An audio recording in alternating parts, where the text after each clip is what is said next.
या भागातील आमचे लोकप्रिय खासदार श्रीरंग बारणे साहेबांनी अशी चर्चा मुंबईमध्ये आल्यानंतर केली होती की राज्यातील इतर स्थानकांना तुम्ही भेटी देत असताना माझ्या मतदारसंघातील या स्थानकाला भेट द्या आणि आज अचानक ही पाहणी करायचं ठरवलं.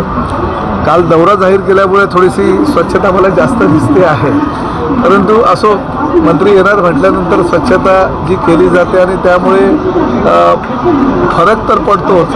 प्रामुख्यानं आज मी हे आमचे जे ड्रायव्हर कंडक्टर आहेत त्यांची बंकबेड, कारण बंकबेड त्यांना पिण्याचं पाणी स्वच्छ आणि त्याचबरोबर आंघोळीचं गरम पाणी याची व्यवस्था ताबडतोब करायला सांगितलेली आहे. मी स्वतः जाऊन त्यांच्या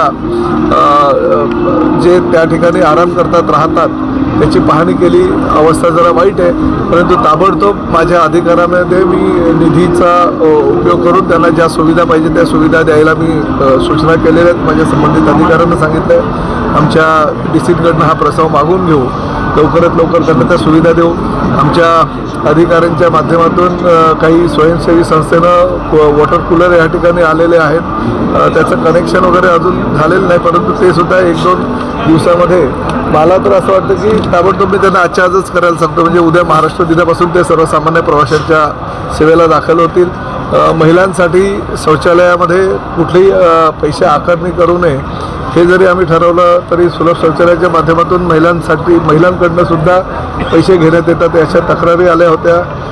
स्वतः जो चालवतो त्यांनी सांगितले की आम्ही 2 रुपये घेतो, परंतु 2 रुपयेसुद्धा महिलांकडनं घेणं योग्य नाही आहे किंवा कायद्यामध्ये ते बसत नाही आहे आणि त्यामुळे शौचालयामध्ये सुद्धा ज्या पद्धतीनं ते पैशाची मागणी करतात ते योग्य नाही. म्हणून आम्ही हा निर्णय घेतलेला आहे की राज्य परिवहन विभागानं जे स्वच्छता कर आता चालू केलेला घ्यायला, त्यातूनच सर्वसामान्य प्रवाशांना 1 जूनपासून सर्व शौचालय ही मोफतच पुरुषांनासुद्धा आणि महिलांनासुद्धा मोफत केली जाईल. त्याची स्वच्छता आमच्या माध्यमातूनच आम्ही करू. ज्या सुविधा सर्वसामान्य प्रवाशांना हव्या आहेत त्या आम्ही देऊ. त्याचबरोबर प्रत्येक ST स्टँडची दिवसातून 4 वेळा म्हणजे दर 4 तासांनी स्वच्छता करणे, त्याचबरोबर शौचालयाची साफसफाई करणे, त्याचबरोबर ह्या आमच्या ड्रायव्हर कंडक्टरना गरम पाण्याची थंड पाण्याची व्यवस्था करणे, जे प्रवासी येतील त्यांच्यासाठी थंड पाणी प्यायला उपलब्ध करून देणे. बसेस ज्या आहेत सकाळी निघताना पूर्ण आतून बाहेरून स्वच्छ करून आतमध्ये सुद्धा काही कचरा वगैरे पडलेला असेल त्याच्यासाठी कचरा कोंडी म्हणजे डस्टबिनची व्यवस्था करणे, अशा प्रकारच्या सुविधा करतोय. प्रामुख्यानं काही उपाहारगृहामध्ये 40 रुपयामध्ये नाश्ता आणि चहा याची सुविधा देण्याची आम्ही सूचना केली होती, परंतु त्यासुद्धा दिसत नसल्याकारणानं 1 जूनपासून त्या आम्ही फक्त 40 रुपयामध्ये नाश्ता आणि चहा हे हायवेवरील हॉटेलसाठी ठेवलं होतं, परंतु आता 1 जूनपासून ST महामंडळाच्या आवारामध्ये असलेल्या सगळ्या रेस्टॉरंटमध्ये किंवा सगळ्या उपाहारगृहामध्ये सुद्धा 40 रुपयामध्ये भरपेट असं म्हणता येणार नाही, परंतु चहा आणि नाश्ता हे त्यामध्ये वडापाव आला आणि चहा आला किंवा समोसे आले आणि चहा आला किंवा मिसळ आणि चहा अशा पद्धतीनं 40 रुपयामध्ये ते देण्याचं महामंडळाचं धोरण आहे. ते आमच्या गोरगरीब प्रवाशांनासुद्धा 1 जूनपासून त्या प्रत्येक उपाहारगृह ज्या ठिकाणी ST महामंडळ आहे त्या ठिकाणी उपाहारगृह आहेत त्या ठिकाणी ही सुविधा देण्याचं निश्चित झालेलं आहे. बारणे साहेबांनी ज्या काही सूचना या ST महामंडळाच्या जागेच्या संदर्भात केलेल्या आहेत त्याचीसुद्धा आम्ही अंमलबजावणी करतो आहे. त्यामुळे 1 जूनपासून एक वेगळं ST महामंडळ किंवा 1 जूनपासून हे डेपो जरा वेगळ्या प्रकारे स्वच्छतेच्या बाबतीत पुढाकार घेऊन अति स्वच्छ झालेलं दिसेल. फक्त मंत्री आल्यानंतर स्वच्छता जी दिसते ती तुम्हाला 1 जूनपासून रोजच दिसेल असं मला तरी आता विश्वास आहे. ग्रामीण भागामध्ये अजूनही डेपोची बिकट अवस्था झालेली आहे, त्याकडे कसं तुम्ही लक्ष देणार आणि ही परिस्थिती कधीपर्यंत सुधारेल? नाही बघा, आता सगळीकडे मी ज्या ठिकाणी शक्य होतं त्या ठिकाणी दौरा करत असतो. ज्या ठिकाणची लोकप्रतिनिधींनी तक्रार केली तर तक्रारीचं निराकरण करण्यासाठी मी त्या ठिकाणी जात असतो. आता ग्रामीण भाग असू द्या किंवा शहरी भाग असू द्या, माझ्या दृष्टीनं ज्या ठिकाणी प्रवासी वाहतूक होते त्या सगळ्या डेपो किंवा ST स्टँड जे माझ्या दृष्टीनं मुख्य भले तिकडे 10 बसेस जाऊ द्या किंवा 100 बसेस जाऊ द्या, माझ्या दृष्टीनं सर्व समान आहे. त्यामुळे त्या ठिकाणी सुद्धा ज्या सुविधा पाहिजे त्या सुविधा आम्ही करू. वल्लभनगर, आळंदी आणि नारायणगाव या तिन्ही जे एस टी स्टँड आमचे आहेत त्याचं PPP तत्वावर आम्ही डेव्हलपमेंट करतो आहे, जेणेकरून बस डेपो किंवा बस स्टँड न राहता बस पोर्ट म्हणून त्याला भविष्यामध्ये लोक बोलतील अशा पद्धतीचं चांगलं व्हिजन घेऊन राज्य सरकार आणि महायुती सरकार पुढे जात आहे. मुख्यमंत्री श्री देवेंद्रजी फडणवीस आमच्या पक्षाचे मुख्य नेते आणि प्रामुख्याने एस टी महामंडळावर ज्यांचं विशेष प्रेम आहे ते एकनाथजी शिंदे आणि सुनेत्राताई पवार यांच्या नेतृत्वाखालच्या सरकारनं जास्तीत जास्त आमच्या सर्वसामान्य प्रवाशांना कशी सुविधा मिळेल यासाठी प्रयत्न चालवलेले आहे आणि राज्याचा परिवहन मंत्री म्हणून मी ते प्रयत्न करतो आहे. दररोज साधारण 50 ते 55 लाख या राज्यातून प्रवासी वाहतूक करत असतात. 14,600च्या आसपास आमच्या बसेस रोजच्या रोज धावत राहतात. पुढील वर्षभरामध्ये अजून 8,000 बसेस नवीन दाखल होणार आहेत. त्यामुळे जुन्या बसेस भंगारात करून नवीन बसेस रस्त्यावर आणून आमच्या राज्यातील प्रवाशांना सुविधा देण्याचा महामंडळाचा प्रयत्न आहे आणि तसं आम्ही पुढे अजून कारवाई करतो. सर, इथं बसेसला पार्किंग नाही आहे म्हणून आपल्या बसेस एका बाजूला रस्त्यावर उभ्या राहतात आणि आळंदीतली 5.5 एकरच्या आसपास जमीन आहे तिथे आपण PMPML बस चालवायला परवानगी देतो. म्हणजे हा कुठेतरी विरोधाभास नाही आहे का आपल्या गाड्या रस्त्यावर उभ्या करायच्या आणि आळंदीतल्या मोकळ्या जागा शिवाजीनगर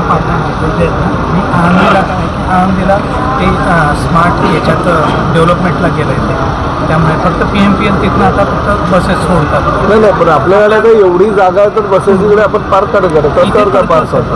पण मग शिवाजीनगर पाडल्यामुळे सर्व बसेस इकडे पाठवतात.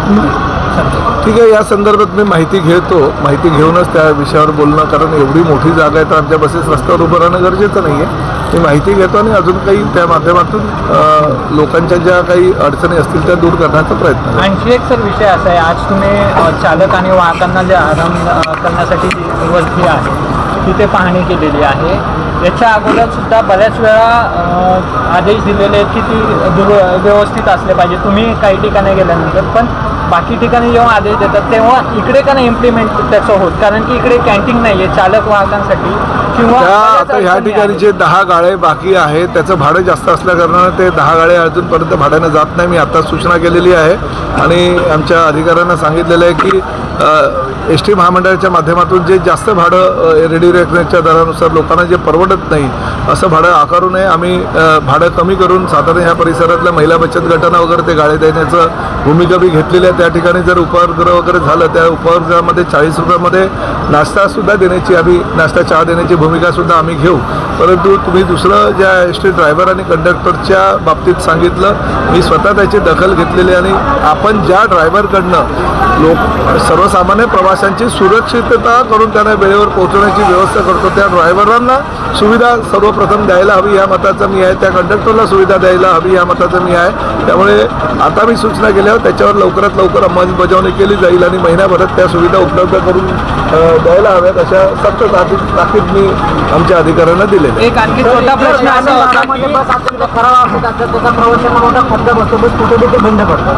काय ग्रामीण भागामध्ये बस अत्यंत खराब आता आपण बघा, आता जुन्या बसेस होत्या त्या जुन्या बसेस झाल्या होत्या 15 वर्षसुद्धा पूर्वीच्या बसेस त्या वापरत येत होत्या. त्यामुळे आता त्या सगळ्या भंगारात काढलेल्या आहेत आणि 8,300 नवीन बसेस आपण घेतलेल्या आहेत आणि त्या आता रस्त्यावर येतील.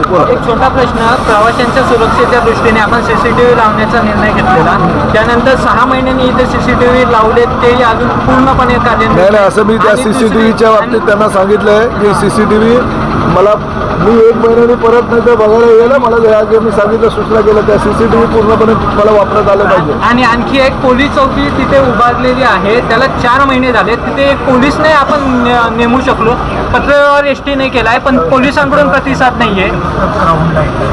मनोरकर ते पोलीस चौकीच्या बाबतीत आपण तो फोन करा, मला गाडीत फोन लावून द्या, ते बोल.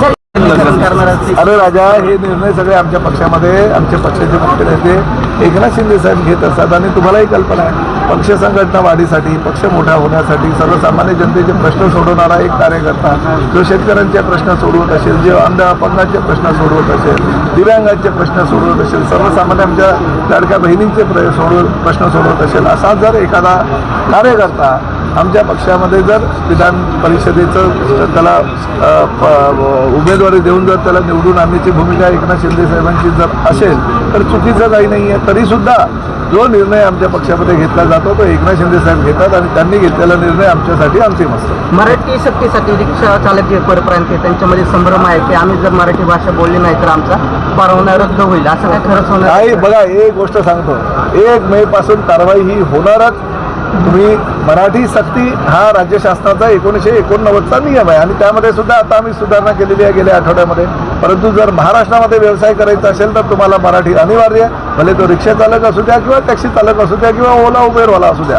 प्रवासी जर मराठीत त्याच्याबरोबर बोलत असतील आणि त्याला जर मराठी समजत नसेल तर त्या ठिकाणी भांडणं होतात, वादावादी होतात, पोलीस स्टेशनला FIR दाखल होतात. अनेक तक्रारीचे पाढे आजपर्यंत आमच्याकडे आलेले आहेत. त्यामुळे भूमिका आमची स्पष्ट आहे. महाराष्ट्रामध्ये जर व्यवसाय करायचा असेल तर तुम्हाला मराठी अनिवार्य आहे आणि मराठी शिकण्यासाठी साहित्यिकांनी काही पुस्तिका बनवलेली त्याचं विमोचनसुद्धा काल माननीय मुख्यमंत्र्यांनी, दोन्ही उपमुख्यमंत्र्यांनी केलेलं आहे. त्यामुळे आम्ही शिकवण्याचा सुद्धा प्रयत्न करतोय. परंतु तरीसुद्धा कोणीही संभ्रमात राहू नये. महाराष्ट्रामध्ये राहायचं असेल, व्यवसाय करायचा असेल तर आपल्याला मराठी अनिवार्य आहे.